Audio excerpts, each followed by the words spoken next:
Brad, you're up 11 in the fourth. What do you think went wrong down the stretch? It's that 9-0 run, right? I mean, they cut it to 2 in about 2 minutes with, what, 6 or 7 to go. I thought that was the key to the game, obviously. They got transition baskets off of our mistakes offensively at that time, and then and they made some, critical shots, obviously, but it changed very, very quickly. It changed going up for us too quickly, just kind of the way the game does.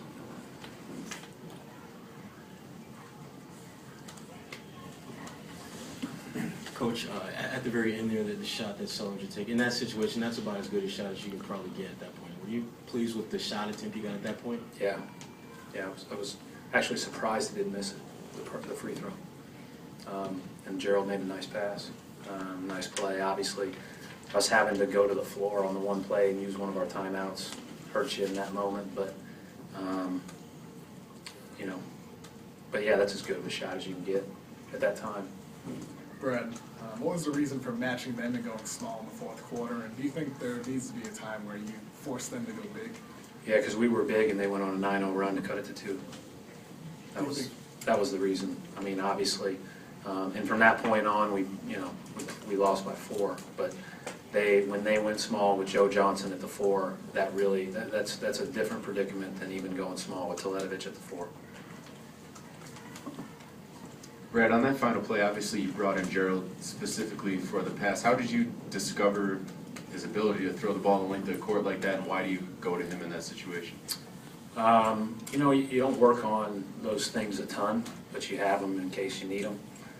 And we got a bunch of new guys, and we've got, even the young guys that haven't taken it out as much in that situation. I just trusted Gerald to read it and see if Sully was available. Otherwise, he would have had to go to a check down option. And you've gone to him in the past, obviously, the inbound pass to Jeff Green last year in Miami. What is it about him that makes you feel comfortable that he's going to make the right decision? He's not scared to throw the pass, and in that moment, you can't. You have to have a little bit of gambler in you.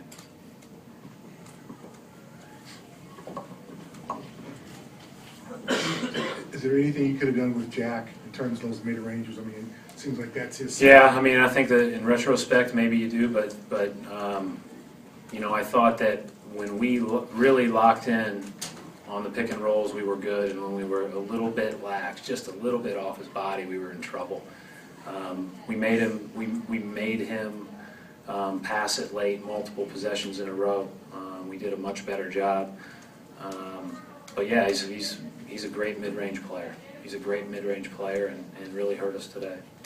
And I mean, it seems like some of the plays, how do the guys not get more like the Anderson play where he grabs the ball with 3 seconds left and hits a tying 3? Yeah, it was a big shot. That was a big shot. It's what happens when you go and win a game. You gotta. Those are the kind of plays that go your way when you win a game. And that's nothing that our guys should necessarily hang their heads about. It's a nice play by them.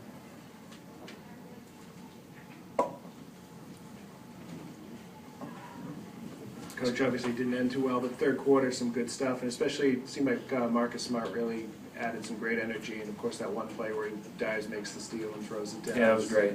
Yeah, it was great. He got his hands on a lot of balls. I thought he was pretty good defensively all day.